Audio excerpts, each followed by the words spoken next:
Assalamualaikum warahmatullahi wabarakatuh. Bertemu lagi dengan saya, Johan. Kali ini kita sudah memasuki ke bagian ketujuh, yaitu kita mempelajari tentang storage, ya, media penyimpan. Oke, mari kita lihat materinya. Definisi dulu. Storage adalah media dan perangkatnya, ya, otomatis yang digunakan untuk menyimpan dan menerima data, perintah, dan informasi. Gitu ya. Jadi semua data, semua perintah, tadi kan perintahnya bisa melalui aplikasi ya. Itu kita simpan di storage, media penyimpan ini. Oke. Nah, sebelumnya kita sudah mengenal yang namanya RAM, ya, Random Access Memory, ya. Lalu apa bedanya dengan storage, ya? Nah, perbedaan utamanya adalah kalau pada RAM, memori itu sifatnya volatil. Volatil itu kalau powernya off, listriknya mati, dia datanya akan hilang. Kalau storage, ya, di sini contohnya hard disk atau SSD atau flash disk dan sebagainya, itu dia non volatil, artinya datanya tidak hilang meskipun powernya hilang, powernya mati, ya. Kemudian kalau RAM, dia lebih cepat aksesnya karena dia full electrical, tidak menggunakan mekanis, dan dia langsung berada di mainboard, gitu. Jadi pasti dia lebih cepat aksesnya ke CPU, ya. Tapi dia kapasitasnya rendah, ya, jauh lebih rendah dibandingkan dengan hard disk, ya. Nah, cuman karena hard disk ini letaknya ada di luar, kita menggunakan port SATA, nanti kita kenal dengan M2, ada macam-macam portnya. Nah, itu pastinya dia akan memiliki akses yang lebih lambat daripada yang RAM tadi. Oke? Nah, untuk hierarki dari media penyimpan storage kurang lebih seperti ini, ya. Semakin ke bawah itu semakin lambat, tapi dia datanya tidak hilang. Semakin ke atas semakin cepat, tapi dia volatil. Kalau ada kalau listriknya off, mati, datanya akan hilang, ya. Oke, semakin ke bawah kapasitas semakin besar. Dan semakin ke atas semakin cepat tapi semakin kecil kapasitasnya. Oke. Nah, sekarang ukurannya. Ukuran hard disk itu dibuat dalam satuan byte, ya. Nah, nanti ini Anda akan pelajari di mata kuliah di elektronika ada, di algoritma ada, ya. Gitu. Jadi satu bit, perhatikan B-nya kecil, ya, B-nya kecil. Bit itu dia nilainya 0 atau 1, ya. 0 atau 1, salah satu ya, 0 atau 1, ya. Nah, kalau 1 byte, perhatikan B-nya besar, 1 byte itu dia nilainya adalah 8 bit, ya. 1 byte 8 bit. 1 B besar itu 8 B kecil. Oke. Nah, kalau ada kilo di depannya, kilo itu artinya ribuan. Ribuan. Karena di sini pengalinya adalah 8 bukan 10, maka 1 kilobyte itu isinya adalah 1024 byte. Ya. Oke, 1024 byte. Kalau 1 mega, mega itu adalah juta. Ya. Berarti 1024 kilo atau 1 juta byte. Ya. Kalau kalau giga itu kalau di uang apa ya? Habis juta apa? Habis juta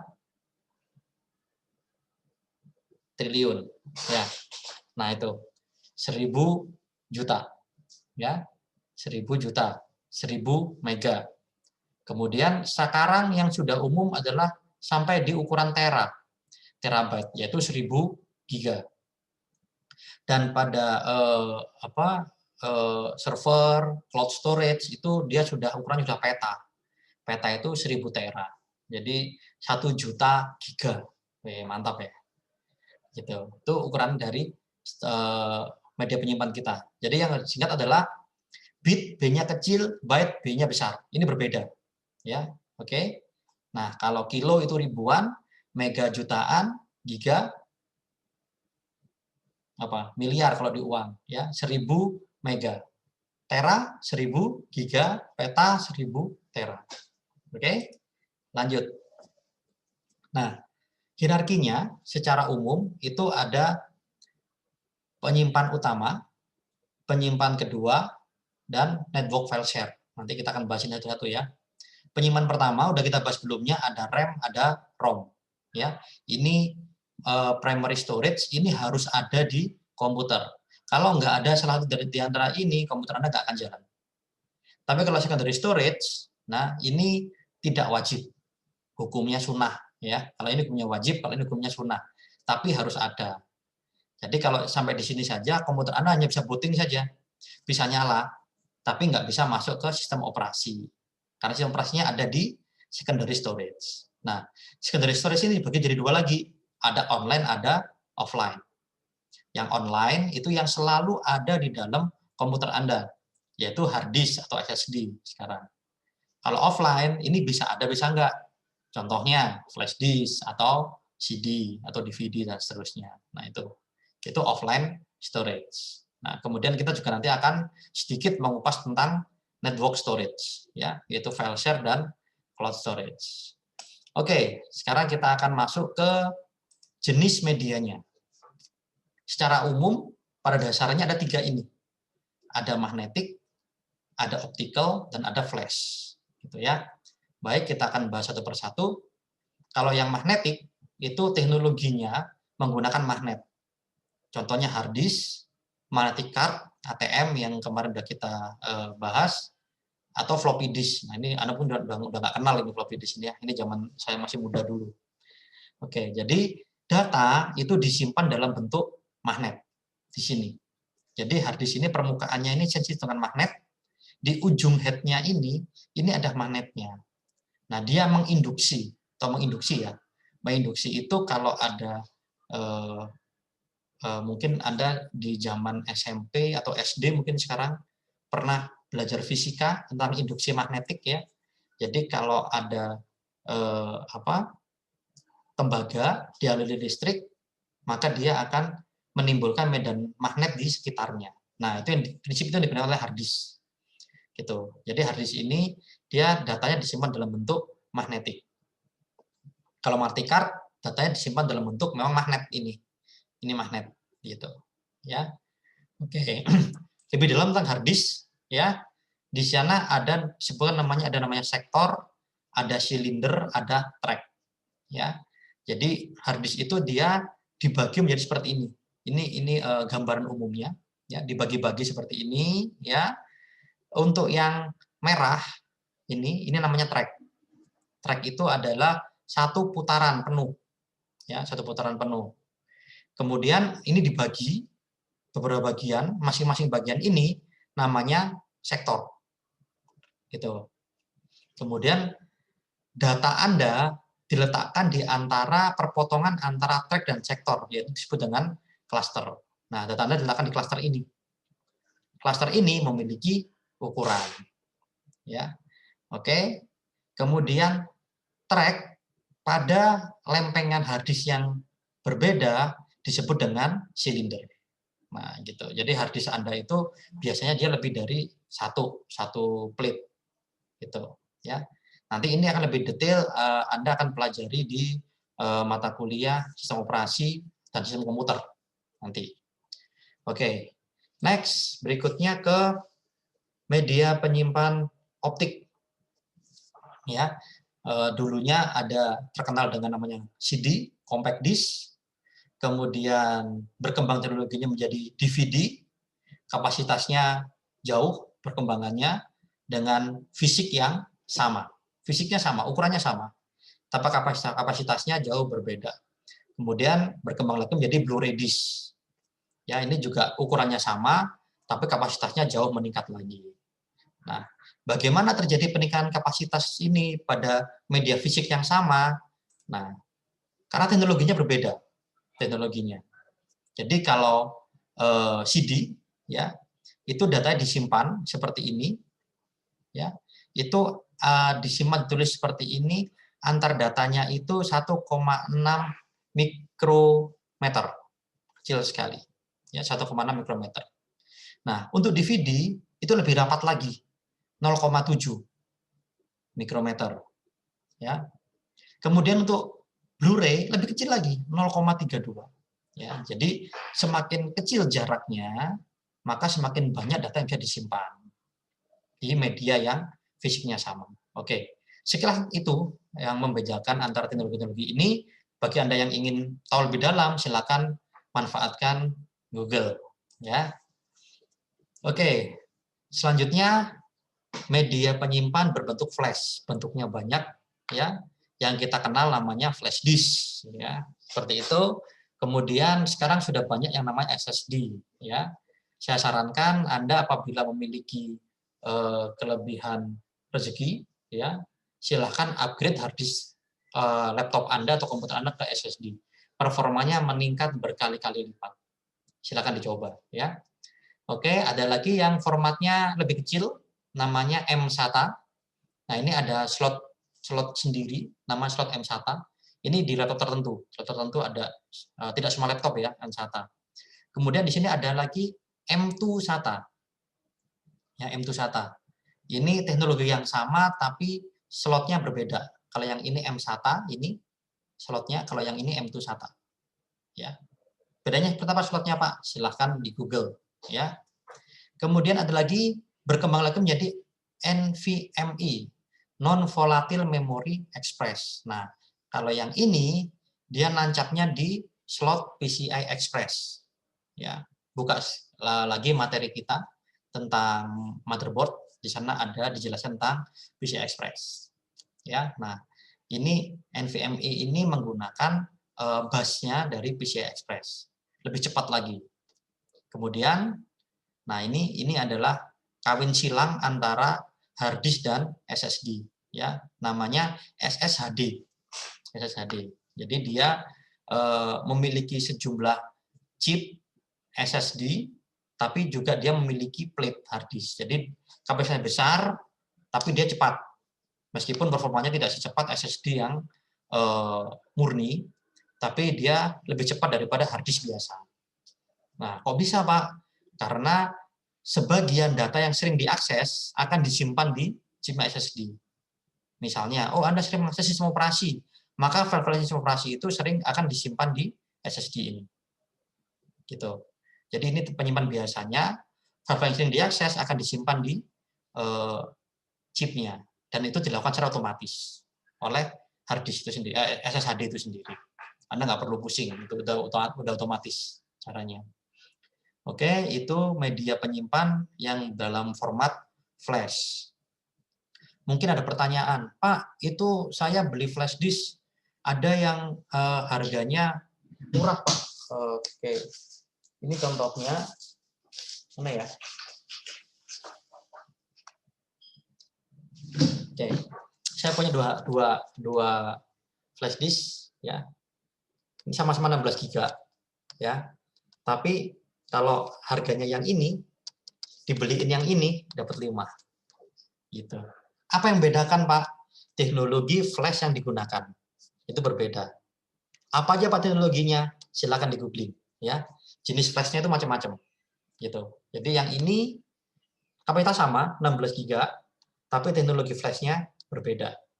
Sama-sama flashnya, tapi dia yang ini bisa tahan pemakaian lebih lama daripada yang ini. Maka dia harganya lebih mahal, meskipun kapasitasnya sama. Oke. Lanjut ke media penyimpan di network. Ya, jadi sekarang jaringan komputer itu sudah menjadi suatu hal yang umum dimanapun, ya. Maka media penyimpan juga bisa kita letakkan di jaringan. Namanya NAS, Network Attached Storage. Ini ada satu komputer khusus, ada satu komputer yang didesain dia untuk media penyimpan memang. Jadi ini komputernya isinya hard disk semua, gitu. Nanti bisa di-share ke komputer-komputer yang lain melalui jaringan komputer. Ya, ini untuk penyimpanan terpusat. Gitu. Kemudian pada perusahaan-perusahaan besar itu namanya SAN, Storage Area Network. Nah ini teknologinya lebih mahal lagi. dan dia lebih cepat lagi. Jadi ini isinya server, komputer server yang isinya semuanya hard disk gitu. Nah, ini nanti kita bisa menyimpan data kita di sana. Dan sekarang ini yang sudah booming yaitu cloud storage, ya. Nah, tentunya Anda memiliki akun emailnya kampus ya. Nah, itu kan kampus kita bekerjasama dengan Google. Nah, di sana salah satu fiturnya adalah Google Drive, ya. Silahkan manfaatkan Google Drive Anda untuk menyimpan semua data-data Anda, mulai dari awal sekarang kuliah sampai nanti akhir kuliah.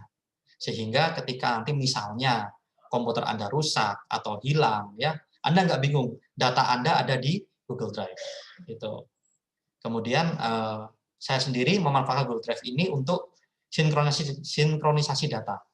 Jadi data di komputer saya di kantor, ya di kampus, dengan data di laptop saya itu selalu sinkron. Jadi saya di rumah kerja pakai laptop, saya terhubung ke internet, data itu akan di-upload ke Google Drive. Otomatis akan di-download ke komputernya di kantor. Jadi ketika saya ke kantor, saya jarang bawa laptop. Karena datanya sudah ada di komputer saya. Saya kerja di kantor, itu kemudian saya simpan ke Google Drive, saya di rumah buka laptop, muncul sudah di sana. Tentunya semua harus terhubung ke internet. Ya, yang kedua. Yang ketiga, di HP. Nih, di HP ini ya saya pakai Android. Nah, di sana kita bisa mengakses Google Drive juga. Jadi misalnya nih, Pak Johan butuh nih data ini gitu. Saya tinggal buka aja dari Google Drive yang ada di HP. Gitu ya. Oke, jadi saya sarankan seperti itu. Kemudian mungkin ada yang bertanya, Pak, bagaimana dengan keamanannya? Secara default, Google menjamin keamanannya. Nah, kalau ternyata bobol, ya itu lain cerita. Ya, secara default rumah Anda aman. Tapi kalaupun masih kemalingan, ya lain cerita. Gitu. Tapi saya rasa selama Anda tidak menyimpan data yang rahasia di sana, rahasia negara misalnya, nah itu sih fine-fine aja lah. Gitu. Dan yang paling menarik adalah sampai saat ini Google Drive untuk akun email kita yang @winmalang itu unlimited. Ya, jadi saat ini saya menggunakan sudah 100 GB di Google Drive saya. Semua data-data pekerjaan saya simpan di Google Drive. Gitu. Jadi misalnya saya komputernya rusak, datanya rusak atau saya ganti komputer, nggak masalah, install Google Drive, datanya balik. Gitu. Ya. Oke. Lanjut ke disk partition. Ya, nanti ini Anda pelajari lebih detail di mata kuliah sistem komputer. Ya, nanti mungkin akan ketemu dengan saya lagi di sana. Ya, oke. Disk partition ini adalah cara untuk membagi hard disk menjadi beberapa bagian. Kenapa harus dibagi, Pak?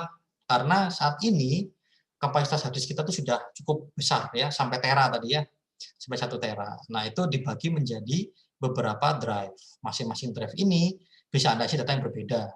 Misalnya kalau saya nih, kalau saya default-nya itu biasanya ada 3. Satu untuk sistem, drive C, ya untuk sistem, kalau pakai Windows.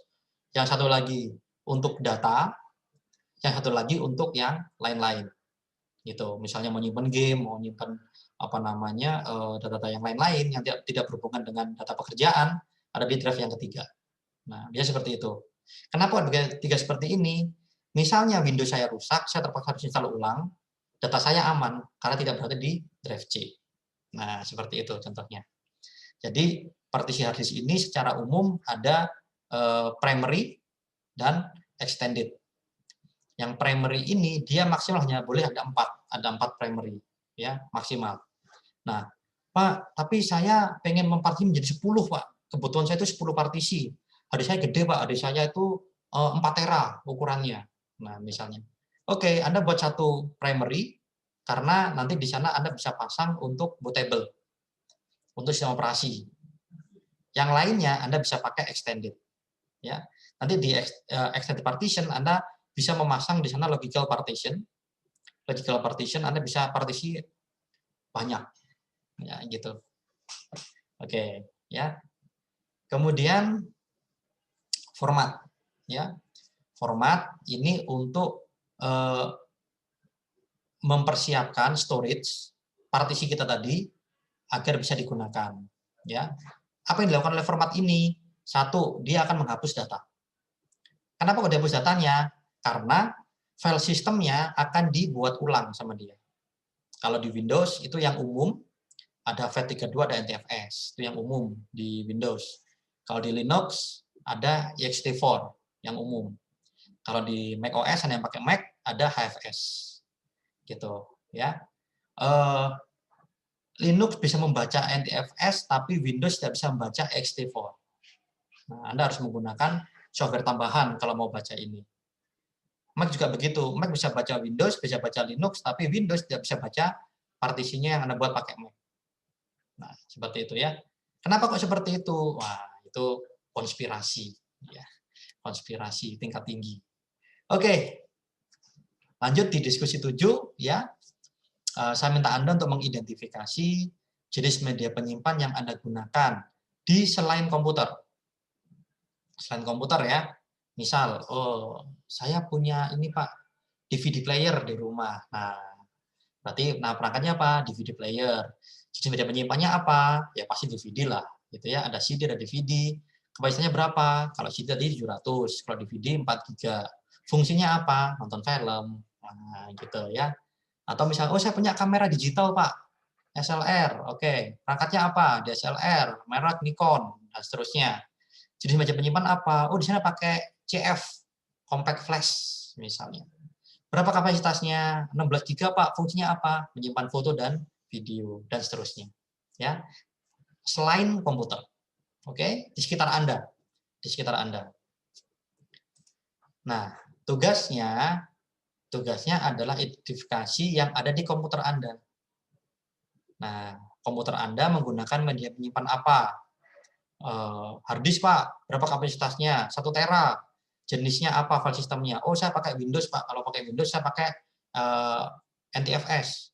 Bagaimana cara mengetahuinya? Nah, silahkan di googling ya, cari di Google. Bagaimana cara mengetahui partisi? Ya, kalau tidak tahu caranya, oke, saya tunjukin caranya. Pertama buka google.com, google.com, oke. Kemudian setelah Google-nya terbuka, Anda ketik cara mengetahui partisi di Windows. Nah, oh banyak kan? Nah, semudah itu belajar zaman now ya.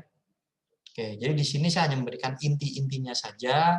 Silahkan Anda cari sendiri ilmunya, gitu. Oke, kemudian jumlah partisinya berapa, gitu. Misalnya, Pak, saya nggak punya laptop, Pak. Saya belum punya komputer. Terus bagaimana, Pak? Nah, Anda bisa mengidentifikasi jenis media penyimpan yang ada di HP Anda. Boleh, di HP Anda ya. Berapa kapasitasnya. Pak, kalau Android, file sistemnya apa dong? Oke, kita cari. File system Android. Apa file sistemnya? Nah, bagaimana caranya? Nah, ini dong. Banyak sekali di sini kan. Pak, bahasa Inggris, Pak. Gitu. Nah, Anda bisa menggunakan, misalnya nih, ini ada file system, bla bla bla bla bla bla bla bla. Aduh Pak, bahasa Inggris saya nggak bisa Pak. Oke, kita manfaatkan translate.google.com. Oke, Anda copy URL-nya di sini, copy, masukin Google Translate, paste, ya, detect language, kita ubah menjadi bahasa Indonesia. Mana-mana. Oke. Oke, klik aja di sini. Klik. Nah, otomatis dia akan mentranslate. Detect language-nya otomatis didetect menjadi bahasa Indonesia. Oke, kita tunggu sebentar. Masih proses translate. Coba agak lama ya. Halo.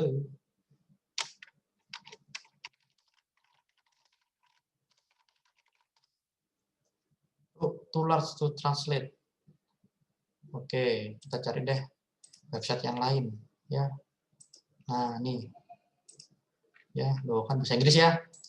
Oke, kita copy, kita taruh di sini. Paste. Nah, kita klik yang ini. Nah, nih. Tuh, jadi bahasa Indonesia kan?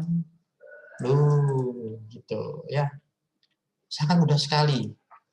Anda hidup di zaman yang sangat enak sekali ini ya. Sayang sekali kalau apa yang Anda miliki sekarang tidak dimanfaatkan dengan optimal. Oke, itu tugas ketujuh Anda. Ya. Nah, apabila ada pertanyaan, silahkan Anda tanyakan di grup ya atau di tempat diskusi yang sudah kita siapkan di e-learning ya. Baik, demikian semoga bermanfaat. Terima kasih. Wassalamualaikum warahmatullahi wabarakatuh.